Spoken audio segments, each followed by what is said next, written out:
Experience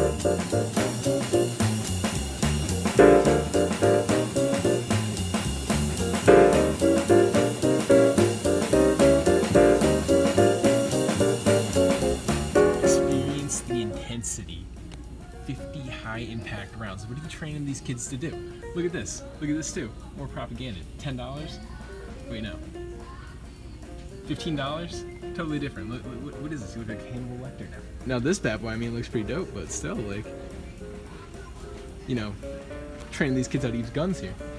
Yeah. I don't know how I feel about propaganda. Propaganda. Look at this, dude. Look, it holds like at least like 50 of these bad boys. You could take out a large crowd of people with this. Yeah. Potentially. Experience the intensity. If you need a mask for it.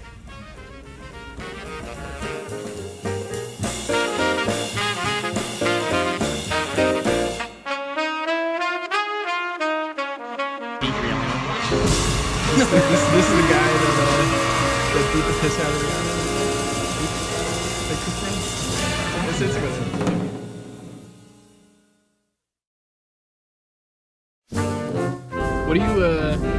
What do you think, you know, makes a movie scary? I think it's got a lot to do with like the unknown. Okay? Right. You know, much like that movie we just saw, right? Mm-hmm. It comes at night. Can you go here? Yeah, you can. It's about like what you don't know. Like slasher movies aren't scary, right? Right. They're not scary because you know what the threat is. Mm-hmm. The idea of like letting your mind decide what the threat is, I think, is like a valuable thing in horror movies. That's what makes like some of the classic horror authors like H.P. Lovecraft so amazing. His whole thing in particular was you know, a bunch of things that are completely ununderstandable. Yeah. And like you can't even explain what it is. There's a lot of mystery. I can't even fathom what this threat is. There's a part of your brain, especially whenever like you're faced with an idea like this, right, that wants to obsess over it until you figure out what it is exactly too. Yeah, I mean, I since the credits rolled, I'm still trying to piece everything together from that movie. The hallmark of a good horror movie, something that really scares you, is one that you're thinking of later. It's what makes all the great horror movies great. I mean, you take Alien, for example. They don't know what the xenomorph is. You don't even see it for 40 minutes. Yeah, and they're like the audience, along with the cast, are learning about this thing.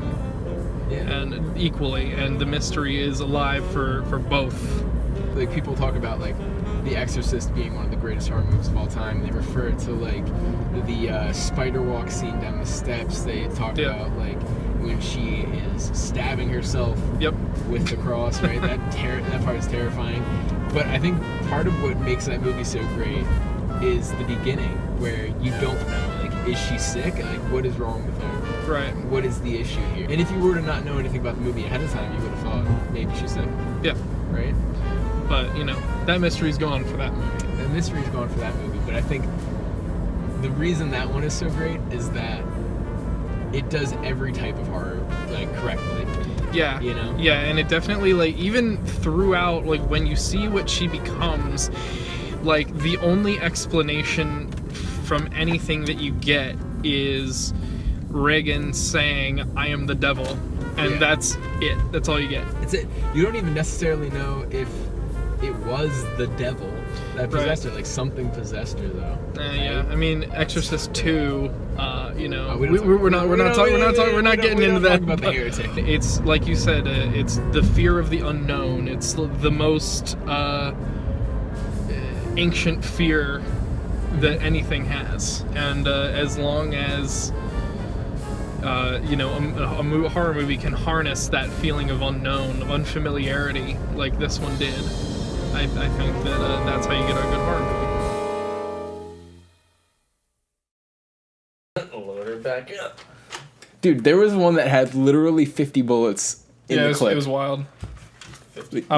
You could kill somebody. I wouldn't want to go up against a motherfucker with that thing. No, I wouldn't, dude. And you know, it'd be like the rich, crazy white kid at the end of the block. Yeah. You know what I mean? Just fucking sitting out there behind his bean bag that he took out of his basement. His little Yorkie sitting right next to him. Yeah, he's ready. All right, it comes at night. Spook. Yes, it does. It certainly comes at night. So how do we Alright. feel about that movie, boys? I feel spooked, and I feel a slight, undermining of my confidence in humans. The ending of that movie just, kind of left me a little bit shaken. I was shook. Hey, it is. I was shook, bro. Okay, so as we always do on Movie Shenanigans, full spoilers. We're just going to go right in. Yeah. All right, so if you want to see it, go. Yeah. We don't want you. We don't want you. Get out of here, you scoundrels. Well, let's just start. I'll say like my general reaction to the movie was I enjoyed it while I was watching it. Maybe it moves a little slow here and there, but I enjoyed watching it. Yeah, that's fair. I enjoyed watching it, but not as much as I enjoyed like 15 minutes afterwards. Oh yeah. When the thoughts started going off, yeah. the neurons started firing off in my head, and I was Having like, a brain blast. I was like, wait a minute, Yeah. what the fuck took the kid into his room? Why was what opened the door? Right. What Yeah. tore a piece out of the dog? You know what I Yeah. mean? Like what? That dog was murdered. I'm telling you. There was Right, somebody there was- behind this. That was Though- not a well- sickness. Though I feel like, here's the thing, okay? We said, like, what was the purpose of the title, It Comes at Night? Yeah. I think that it was just the one thing that came that one night and fucked everything up. There's a big part of me that thinks that the Spectre is the grandpappy. Oh yeah. Yeah. Oh, dude, going into it, I thought that was gonna happen. Because in the trailer they show that shot of like the grandpappy. Yeah. It's like, "Ah." But then they did that in Travis's Nightmare. Yeah. So I was like, okay, so they used up that shot already. So I guess he's not gonna come back in any way. The granddad. Ooh. But Thought. Every, I don't know, 15 minutes he had a dream sequence, right? sure, yeah. Like what if those just weren't dreams? That's an interesting thought. Yeah. Some of them were dreams, most definitely, right? Like when the one girl came into his room, And, like, and yeah. she wasn't sick, obviously, so that Yeah. was a dream. She like threw up in his mouth. Yeah. That was gross. So gross. I thought that was an interesting plot thread to me. I was like, oh shit, are they? Okay. I was really hoping that they would follow that plot line all the way through. I was hoping they Yeah. would trash that plot line immediately. Really? Yeah. Dude, Why? I was really hoping that those two were gonna get I did. I was get not. a little jiggy, and I it was was just not gonna interested. tear the house apart. I didn't want them to get jiggy. I wanted like it's my fucked up, like I've seen too many horror movies mindset, like that I want to see some really fucked up shit. I wanted him to get like wild. Travis to get like nuts because he's like a horny 17-year-old. I just didn't want the movie to be the crux of the movie to be this 17-year-old's fucking penis. My thought on the whole It Comes at Night and like what's going on is that I don't think there's any specters. I don't think there's anything like that going on. I think that it's intentionally left very vague. And kind of a lot of questions are left unanswered on purpose. It's clear that the main point of the movie was like all like the scary stuff was only like a tool to drive the main point of the movie, which was all about the people in the house and about them, their paranoia, and like kind of tearing each other apart a little bit. Yeah. So I think that it doesn't matter what is really out there, if there really is, like what's really going on, And I like that they never really explained it.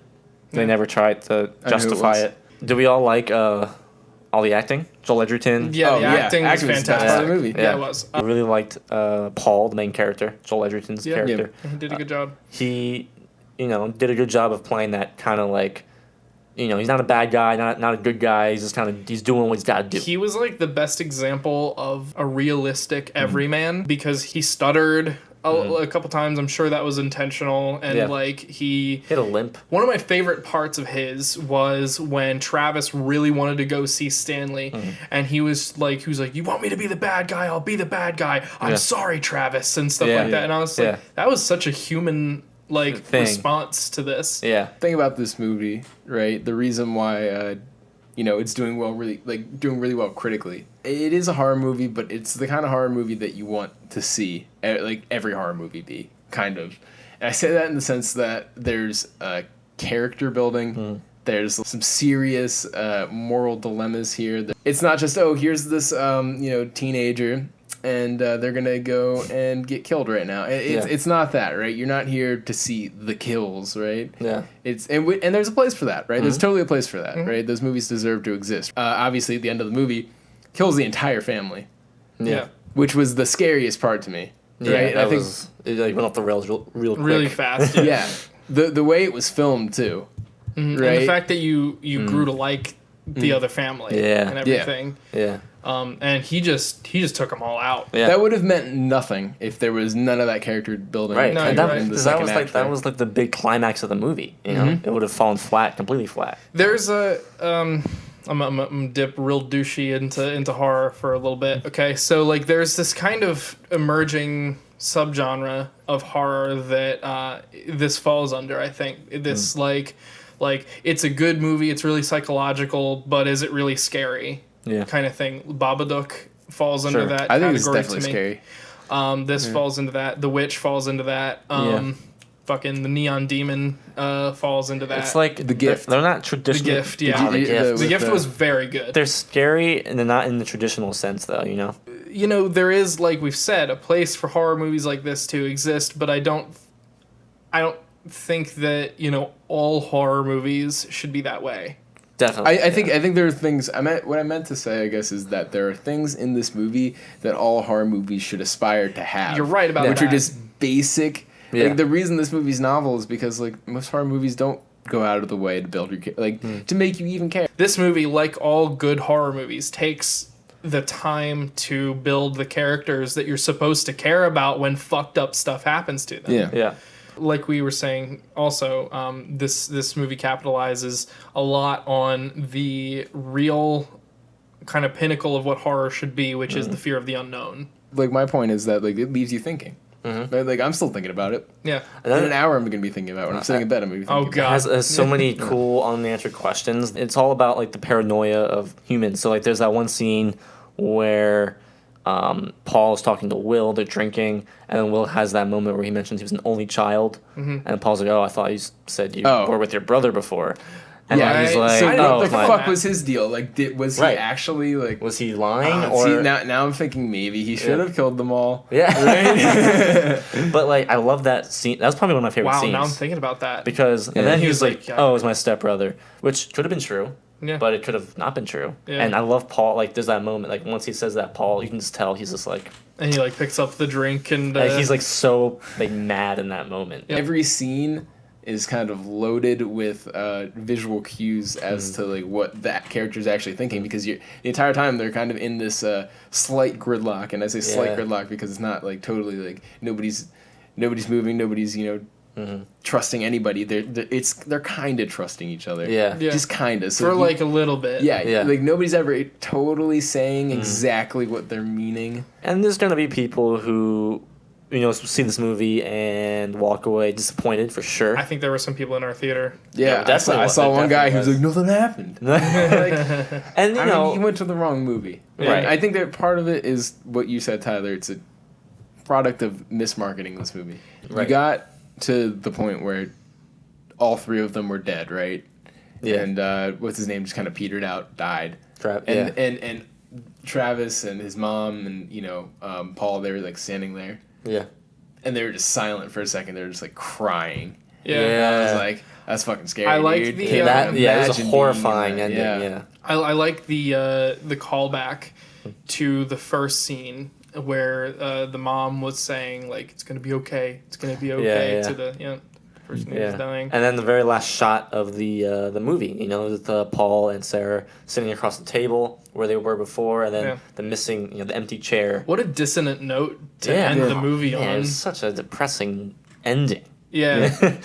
We have to also back up where like this movie totally established how hard it is to fucking kill somebody. True. Yeah. Very early on, where They it's did like a That's job true. with that. Same thing with like at the end when Will was like beating the shit out of Paul. Yeah. I was like, And- oh my god. And I was like, holy fuck! And then Sarah was like yelling at Will to stop it. Yeah. She's holding Yeah. the gun. She's like stop it, stop And then it. I was she like, finally I was just- like, fucking shoot him. And then she finally does shoot him. Then part of it's like, fuck, like, all right, this is more of a broad topic, right? But we're gonna end it here, I guess, right? Yeah. When you watch a movie, a lot of violent movies out there, okay? Yeah. You know, a lot of movie we saw the other week, okay? Wonder Woman. She is just murdering people, okay? No, it's Whether true. you know it or not. She's murdering people, you know, very clean version of it, but she's fucking murdering people. There's no blood. No blood. But this movie establishes that, like, hey, no, this is a real situation. You're not just gonna kill somebody like that. Like, just doesn't happen like that. The only kill in the movie that, like, I'm a little bit astounded that he did it is when he killed Andrew. Yeah. When he didn't mean to shoot Andrew. he didn't shoot Andrew. I mean, just either of them. I think you had to shoot them both either way. There was a point where he could have just let them go, and they wouldn't have come back. I don't. But he doesn't know that. But that's true. He doesn't know that, and then he just. I mean, it's justified. I just thought it was like, oh wow, he just killed them. I loved when like he shot, and then like you just hear like the horrifying screams of.